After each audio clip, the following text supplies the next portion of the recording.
What up, peeps? It's your girl, Dutch. Come back to Real Takes. Well, it's that time, I got some movie review time. This will be for Killers of the Flower Moon, directed by Martin Scorsese, starring Leonardo DiCaprio, Robert De Niro, and Lily Gladstone.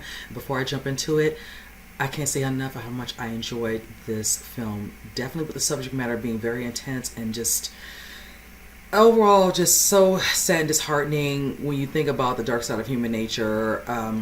Seeing up close the level of evil. I'm sorry, I'm just going to stay straight out because this is always, like I say at times, especially when you don't know about certain things, overlooked, piece of American history. But I'm so happy that in the end, Scorsese was, wanting to make this film for a long time, and being that this is based, of course, off of a novel that came out in 2017 by David Gran. We finally get to see it. This was one of my most anticipated films of 2017, and I'm finally happy that I get to see it. I just try to wrap my mind around just watching it because, of course, it's very long. It's 3.5 hours, but for me, honestly, being of the subject matter for the story, the pacing was fine for me, and I was engaged the entire time, so it didn't bother me. And like I said, when it's strong subject matter dealing with history, I don't mind that so much at all. So with that being said, I'm going to try to keep this as condensed as I possibly can. So with that said, this of course centers around, like I said, the novel, which is of course Killers of the Flower Moons, the Osage murders, and the birth of the FBI. Right there is enough to tell you where this is going to be going. And being that this is circa 1920s, you're dealing with a situation where the Osage, natives are living on Osage County in Oklahoma, and we're dealing with a situation where they have land, and unbeknownst to them, they're on oil. Now, with that being said, the first act of this film, you're dealing with the Osage, dealing with I want to say old Osage culture, to all of a sudden having a shift where now you're dealing with this newfound wealth, being that now they have oil, and with that comes attention in the form of, some businessmen. And when it's these type of particular businessmen, they're seeing this opportunity that they want to seize at all costs. Now, mind you, with that being said, those Osage are just living a very harmonic life, And then with this happening, you're dealing with certain aspects of discrimination. You're dealing with, a lot of the first verbal, and then it starts eventually turning into physical. Hence, we're dealing with these murders. If anybody's seen the trailers, you understand how they kind of work towards that whole, discussion. Now, with that, when we start getting introduced to some characters in here, the first one, of course, being for me was Ernest, played by Leonardo DiCaprio, Ernest Burkhart, and he's kind of guy coming back into town, just finishing World War I, if I'm not mistaken. Simple man. Definitely a little charmer, definitely lazy, self-proclaimed lazy man, but loves him some money. Now, with that being said, we also get introduced to his uncle, which is played by Robert De Niro, William K. Hale. Now, with him, he's a whole nother breed. With him, and I can say as best I can, with his character, he gives off the vibe of a master schemer. You're dealing with a gentleman who spent decades cultivating a relationship with the Osage, only to secretly take advantage of him at every turn.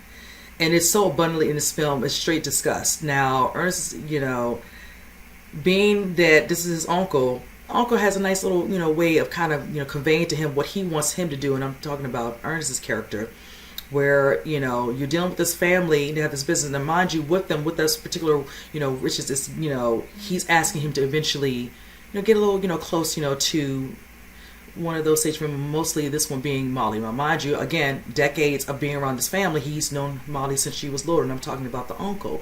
So he sees the opportunity because being that she's a part of this wealth, get in there, marry her and all that. If something was to happen, that money will go to him. And if they have kids, him and the kids. So that's kind of how it happens. He does eventually fall in love, and marries Molly, played by Lily Gladstone. And she does have strong ties to her family's riches. So, of course, again, ding ding, check with the money.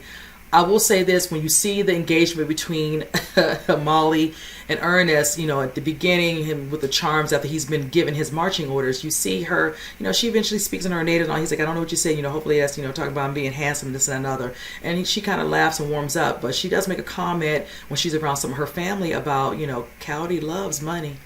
And when you talk about money around him, oh yeah, his face lights up. So that lets you know, really what's on his mind overall anyway. Yeah, he'll meet a woman, all that, but when it's about some money, in certain ways he can get it, that little moments of going out doing certain things or making certain judgments that might not always be so good, and in that moment he's just, going off at, with friends or whatever, unless he's getting exactly certain instructions, hence from his uncle.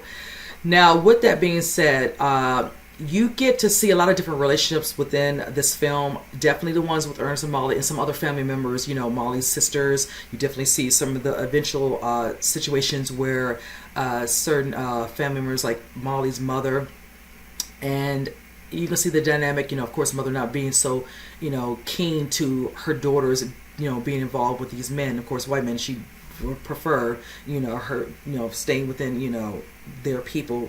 So that's definitely one. And then also, seeing other individuals who are married to other family members, on Osage, tribe, and that's when the dynamic comes out, because then you see a little bit more of what do some of them really care, exist, is definitely his agenda. And then that's when you all of a sudden notice, as time goes on, these murders start happening, certain things are happening, and it's just like, it's not coincidence, again.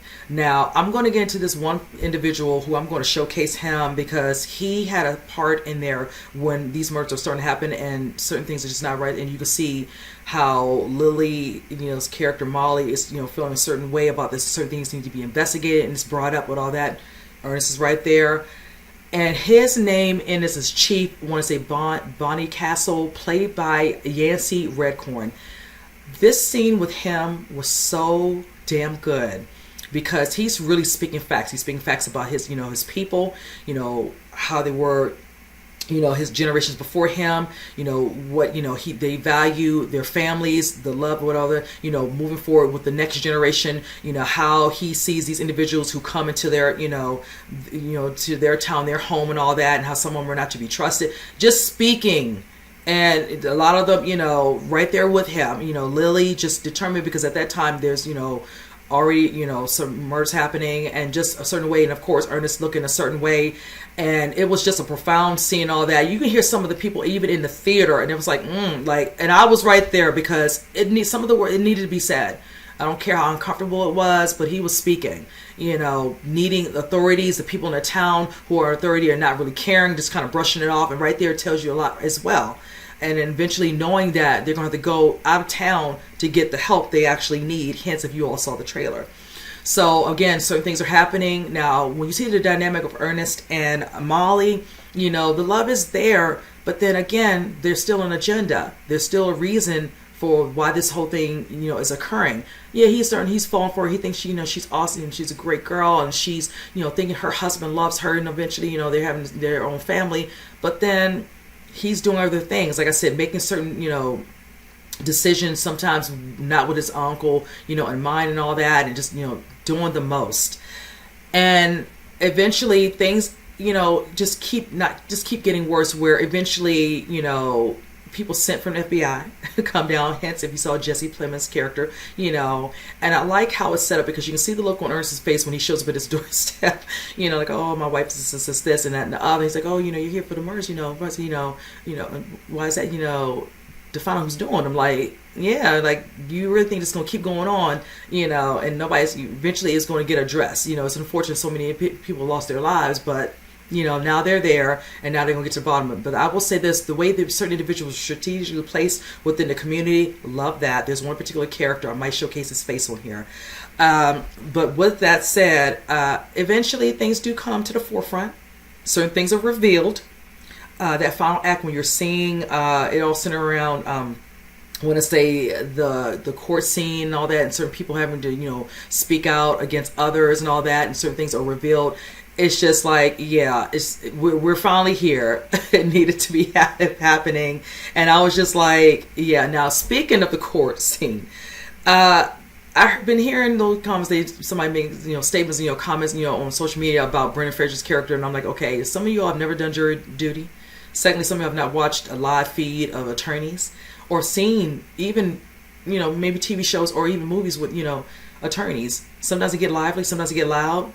There's nothing new. There's nothing, I don't know if you didn't like the way he did it, whatever and all that. Scorsese didn't mind it. Ain't nothing wrong with it. It's in the movie. Ain't going nowhere. Like, okay. Just like complain about all of nothing. But okay, back to the film. But yes, definitely like the court, scenes and all that were happening, all that. Like I said, certain things definitely came up, with certain characters that eventually had to come out. But some of the scenes with some of them in there was so good. I shout out to one of the characters, Blackie, in this film, because I was really feeling him. Just like, yeah.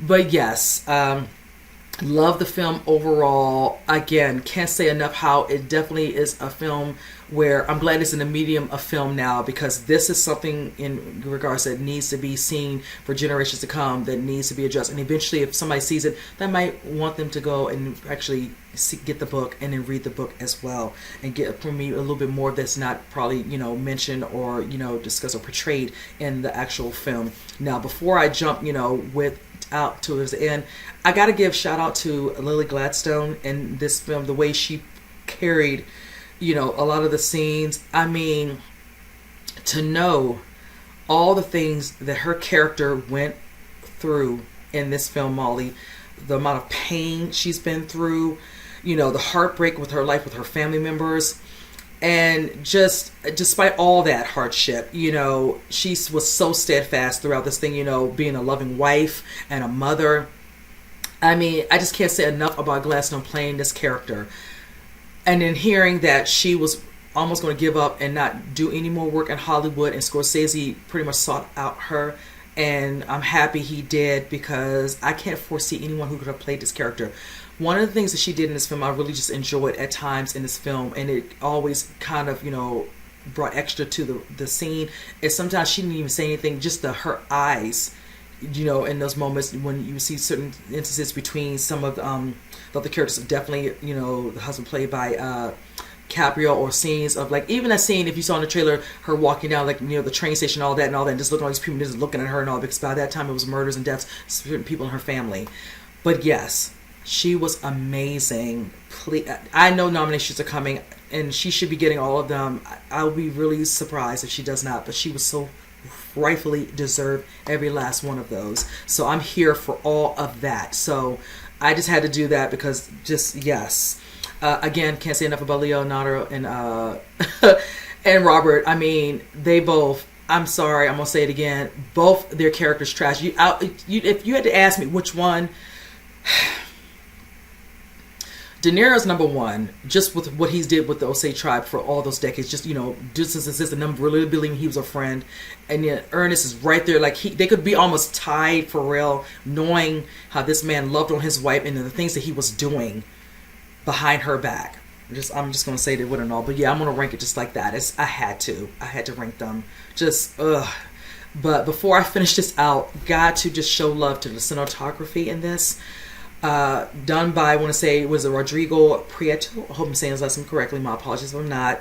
Just beautifully done in all those particular intimate moments. Just beautifully done. Plus, he did Brokeback Mountain. I had to pull him up just so I could see, and I was like, okay, yes, I can see why he chose him. Beautiful work.